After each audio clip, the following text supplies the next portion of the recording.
Hello friends. నమస్తే. అందరూ బాగున్నారా? ఈరోజు నేను చాలా ముఖ్యమైన విషయం గురించి మీతో పంచుకొని మాట్లాడాలని, నా ఉద్దేశం మీకు చెప్పాలని, అది మీకు ఖచ్చితంగా ఉపయోగపడుతుంది అనే ఉద్దేశంతోనే నేను ఈరోజు వీడియో చేస్తున్నాను. అయితే మనం ఏదైనా టాపిక్ వచ్చేసరికి మేము ఈ జనరేషన్, మేము చాలా తెలుసుకున్నాం, మాకు చాలా తెలుసు అని అనుకుంటాం. కానీ కొన్ని కొన్ని సందర్భాలలో ఇంకా మనం మూఢనమ్మకాలలోనే ఉంటాం. అవి ఏ సందర్భాలో ఇప్పుడు విందాం. కార్తీక మాసం చేశారా? మా ఇంట లేదండి. శ్రావణ శుక్రవారం చేశారా? మా ఇంట లేదంట, మాకు కలిసి రాదు. తులసి చెట్టు మీ ఇంట ఎందుకు లేదండి? అమ్మో! తులసి చెట్టు మా ఇంట లేదండి బాబు. మా అమ్మమ్మల తాతల కాలం నుండి మేము పెట్టుకోము. ఇవన్నీ మీరు విన్నే ఉంటారు. మీ ఇళ్లల్లో ఇలాంటి మాటలు వచ్చే ఉంటాయి. అది మీరు ఇంకా నమ్మి అలానే చేస్తూ ఉంటారు. ఇవన్నీ మూఢనమ్మకాలు కాక మరేంటండి? మీరు ఏ పురాణంలో అయినా చదివారా? తులసి చెట్టు పెట్టుకుంటే శ్రీకృష్ణుడు పలానా వాళ్ళకి మాత్రమే మంచి చేస్తాను, పలానా వాళ్ళకి చెడు చేస్తాను అని ఎక్కడైనా ఏ పురాణంలో అయినా శ్రీకృష్ణుడు చెప్పాడా? శ్రావణ శుక్రవారం అంటే ఏంటండి? లక్ష్మీదేవికి ఇష్టమైనవి పెట్టడము, ఆవిడకి పూజ చేయటము. లక్ష్మీదేవి ఎవరికైనా చెప్పిందా అండి, నేను ఈ ఇంటికైతేనే మంచి చేస్తాను, ఈ ఇంటికైతే మంచి చేయను అని? మరి ఇంకా కార్తీక మాసం. ఏ విష్ణుమూర్తి చెప్పారు?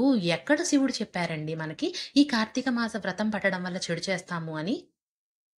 మా కుటుంబంలోనే కార్తీక మాస వ్రతం పట్టినప్పుడు వారి భర్త చనిపోయారని మొత్తం వంశాన్ని కూడా కార్తీక మాసం చెయ్యొద్దు, చేస్తే మీ భర్తలు పోతారు అనే మూఢనమ్మకాన్ని పట్టిచ్చేశారు. ఏవండి, కార్తీక పురాణం మీరు నాతో పాటు చదివారు కదా! నేను చెప్పినవి మీరు కూడా విన్నారు కదా! దానిలో ఒక కథ ఉంది, మీకు గుర్తుందా? రాజు భార్య కోసం ఆ ఏకాదశిని పాటించాడు. ఏకాదశిని పాటించడం వెంటనే ఆయన చనిపోయారు. చనిపోయి స్వర్గానికి వెళ్లి ఇంద్రలోకంలో రాజైపోయి కూర్చున్నాడు. ఇక్కడ మంచయిందా? చెడయిందా అండి? మరి ఇదేంటండి, మరి ఆవిడ స్వర్గంలో లేదు, ఆవిడేమో బతికుంది, ముండ మోస్తుంది కదా అంటే, ఏమండి, ఇక్కడ భర్త చనిపోతే ఆడదానికి పరువు నష్టం అని అది కూడా క్రియేట్ చేసుకుంది మనమేనండి. ఒకరు ముందు, ఒకరు వెనక అనేది ఎవ్వరికైనా జరుగుతుంది. ఆ తర్వాత ఆవిడ జీవితం ఏమైంది తెలుసా? కొన్నాళ్ళు ఆవిడ అలానే తండ్రి దగ్గర ఉంది. ఆవిడ అలానే పూజలు చేసుకుంటూ ఉంది. కొంతకాలం అయిన తర్వాత ఆవిడ కూడా చనిపోయింది. చనిపోయి డైరెక్ట్‌గా భర్త దగ్గరికెళ్లి కూర్చుంది. మరి వాళ్ళిద్దరూ స్వర్గంలో ఆధిపత్యాన్ని చలాయిస్తున్నారు. మరి మంచి జరిగింది కదండీ! మరి ఆవిడ ఆ ఏకాదశి జరగడం వల్ల మంచి జరిగింది కదా! మనం విన్న కథలోనే. ఇప్పుడు ఆవిడ కూడా ఏకాదశి చేశాను, నా మొగుడు చనిపోయాడు అని ఏకాదశి మానుకుంటే ఆవిడెళ్లి స్వర్గంలో కూర్చునేదే. మొగుడు మాత్రమే స్వర్గంలో ఉండేవాడు. కాబట్టి ఇవన్నీ కూడా మనకి తెలిసి తెలియని పాపాలులాగా చేసేస్తున్నామనమాట. మన ఇంట్లో ఒక వ్రతము, ఒక పూజ చేయటం తర్వాత ఏదైనా చెడు జరిగితే అది ఆ పూజకి సంబంధించింది, ఆ వ్రతానికి సంబంధించింది అని ఒక మూఢనమ్మకం మన బుర్రను మనం పెట్టేసుకొని చెడగొట్టేసుకుంటున్నాం. మీరింకేదన్నా చేసుండొచ్చు కదా! దానివల్ల జరిగిన ప్రభావం అయ్యుండొచ్చు గానీ, ఏదో దేవుడి వల్ల, ఏదో వ్రతం వల్ల, ఏదో తులసి చెట్టు వల్ల అని అనుకోవడం ఎంతవరకు భావ్యమండి? ఏ పురాణంలోనైనా సరే, మీకు మాత్రమే మంచి చేస్తాను, మీకు మాత్రమే చెడు చేస్తానని లేదండి. కావాలంటే ఏ బ్రాహ్మణుల ఇంటికైనా వెళ్ళండి, తులసి చెట్టు ఉంటుంది. దేవుడు ఎక్కడ చెప్పాడండి బ్రాహ్మణులకు మాత్రమే తులసి చెట్టు ఉంది, ఇంకెవ్వరికీ తులసి చెట్టు లేదని ఎట్లా చెప్తారండి? అసలు పురాణాలేం చెప్తున్నాయో తెలుసా? తులసి చెట్టు ఎవరింట ఉంటుందో యమదూతలు వారింటికి రారు. వెంటనే ప్రశ్న అడుగుతారు. యమదూతలు రాకపోతే మరి సచ్చినోడందరూ ఎటెళ్తున్నారంటారు. యమదూతలంటే నరకానికి పట్టుకెళ్ళే వాళ్ళండి. విష్ణుదూతలుంటారు, శివదూతలుంటారు. అంటే శివలోకానికి తీసుకెళ్ళే వాళ్ళు ఉంటారు. విష్ణులోకానికంటే వైకుంఠానికి తీసుకెళ్ళే వాళ్ళుంటారు. వాళ్ళు తీసుకెళ్తారని కదా దానర్థం. అంటే మీరు నరకం పాలు లేకోకుండా స్వర్గానికి చేరుకుంటారని కదా దానర్థం. అది ఆలోచించాలి మీరు. కావాలంటే గరికపాటి గారి మాటలు కూడా మీరు వింటే మీకు చెప్తారనమాట. అసలు తులసి చెట్టుని మనం మెడిసినల్‌గా చూస్తున్నా కూడా, ఎక్కడైతే తులసి చెట్టు వాసనొస్తుందో అక్కడ పాము రాదట. అంటే మనకి అంత మంచిది తులసి చెట్టు మన ఇంట్లో పెట్టుకుంటే కూడా మనకంత మంచిది. దాన్ని మన ఇంట లేదు అని ఇంటి ముందు పెట్టుకోకపోవడం, దానికొక్క పూజ చేయకపోవటం ఏంటండి మనం ఇంట్లో?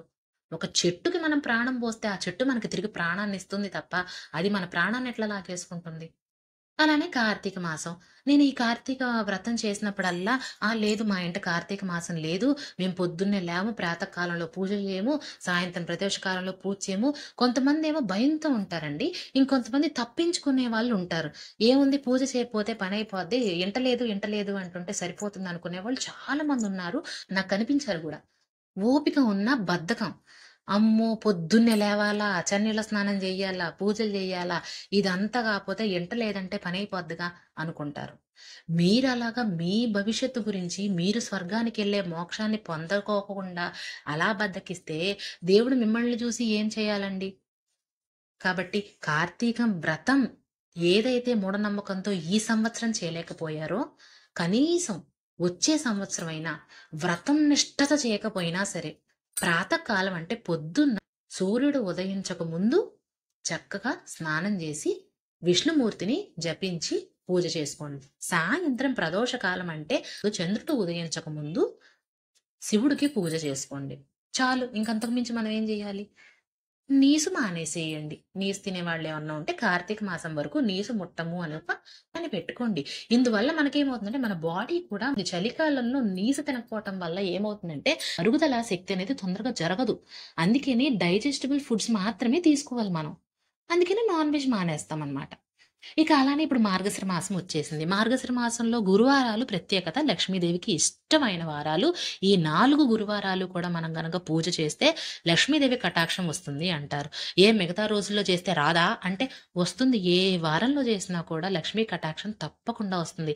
కాకపోతే ఇప్పుడు కొన్ని మాసాలు, కొన్ని నక్షత్రాలు అనేవి మన హిందూ పురాణాల్లో ఉన్న విషయాలన్నమాట.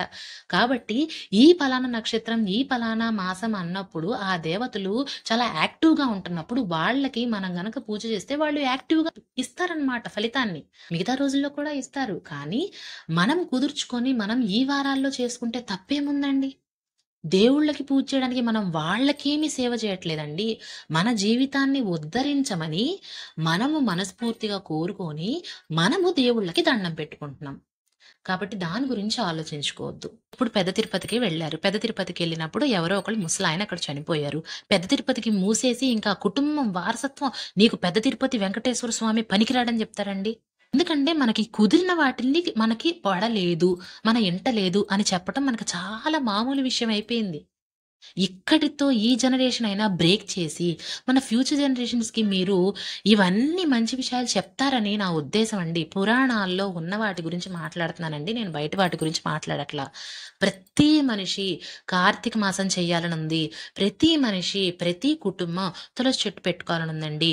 కొన్ని కొన్ని నియమాలు, కొన్ని కొన్ని ప్రత్యేక పండగలు చేయటం వల్ల మన ఇంటికి శుభకరం. దాన్ని మీరు ఎప్పటికీ కూడా వృధా చేసుకోకండి. ఇలాంటి ముఖ్యమైన విషయాలు నేను మరిన్ని చెబుతాను. ఈ వీడియో మీకు నచ్చితే లైక్ చేయండి. నాకు సపోర్ట్ చేయండి. ప్రతిరోజు నా ఇలాంటి వీడియోస్‌ని తప్పకుండా చూడండి. నమస్తే. శ్రీమాత్రే నమః.